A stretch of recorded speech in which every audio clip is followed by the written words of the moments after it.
โดยคลิปนี้ไอ้ก็ซุ่มเจอเราอยู่แล้วเนาะอากาศท็อปหนึ่งบอกเลยว่าซุ่มเจอแล้วนี่ซุ่มเจอหลายเทื่อแล้วตั้งแต่เฮ็ดคลิปมา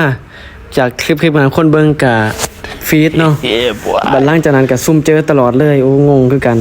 บัดนี้ก็มาเบิ่งช็อตตีเต่ากันเลยเนาะทุกคนอากาศเราเข้ามาโซนเนาะทั้งที่เราก็เลือดบ้างเนาะแต่ว่ามีดีที่อันติเนาะจะว่านี่เต่ากับเป็นเต่าของตีข่อยจะว่านี่เราก็กดอันติแล้วเนาะลูกคัดข่อยถ่าจังว่าเขาอยู่แต่ว่าชิปข่อยอยากแหลมหน่อยนึงเนาะแต่ว่าชิปหลอดหลอดเนาะอากาศหลอดโอ้โหชิปเลือดเดียวเนาะแล้วมาจังว่านี่เล่นช่องฟังเขาเนาะ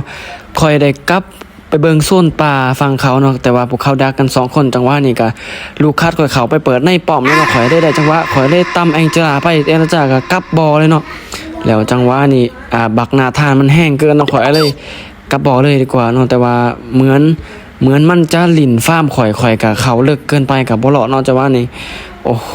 ถึกลุ่มไปเลยเนาะโอ้โหบ่หลอดละหลอดกับบ้าแล้วเนาะมาเบิ่งจังหวะนี่อ้ายล่อซื้ออันติอากาศได้ดีหลายเนาะเพราะว่าหมู่อ้าย3สิมาเติมนี่ใช้เวลาก็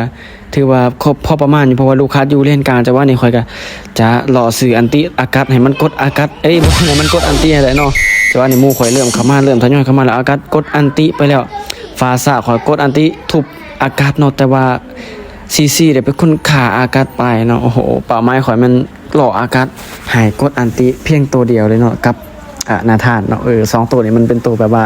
ดาเมจเข้านี่แบบตะยานเนาะดาเมจเกมเขาแต่ว่าทีมข่อยก็มีแต่ฟาซ่ากับมันวานเนาะดาเมจ บาดมาจังว่านี่อากาศได้มากเคลียร์คลิปคนเดียวเนาะแต่ว่าข่อยออกเครื่องเล่นไว้กับลูกคัดมากประคบอากาศ2ตัวจังว่านี่อากาศพยายามจะนี้แต่ว่า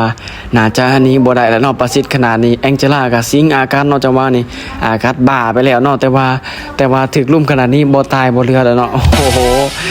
น่าจะขาได้2ตัวแล้วเนาะจังว่านี่น่าจะขาดได้2ตัวแล้วนี่ไปใช้บ่ได้แล้วจังว่านี่เรียบร้อยเก็บไป2หลอดขึ้นบ้านพอดีเลยแล้วจังหวะนี้เป็นจังหวะที่ซิทคอมเนาะเป็นจังหวะจบป้อมแล้วเนาะเพราะว่าป้อมก็ดันมาสุดแล้วเงินเขาก็บ่ได้ตามทีมข่อยจักทีเนาะทีมข่อยนี่เวล15 13เลยเนาะแต่ละคนโอ้โหจังหวะนี้ก็พร้อมจบแล้วเนาะ หน้าท่านี่ถือว่าแห้งเอาเรื่องเนาะแต่ว่าตีป้อมข่อยมื้อทีมข่อยนี่แบบว่าตีบ่ซนอีหยังเนาะบ่มีคลิปกับบ่ซนเนาะโอ้โหตีป้อมอย่างเดียวเลยนี่แหละเนาะไพ่ทีลินอากาศโตเบี้ยวเนาะของ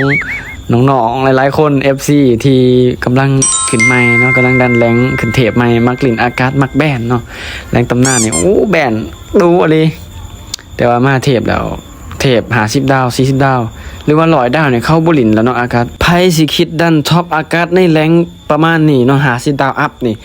บอกเลยว่ายากเนาะคันสิดันแบบว่าขึ้นมา50 ดาวแล้วคิดสิดันท็อปอากาศนี่อากาศเป็นตัวที่แบบว่าต้องมีเครื่องเท่านั้นเนาะจังสิได้เสิร์ชใช้อะไร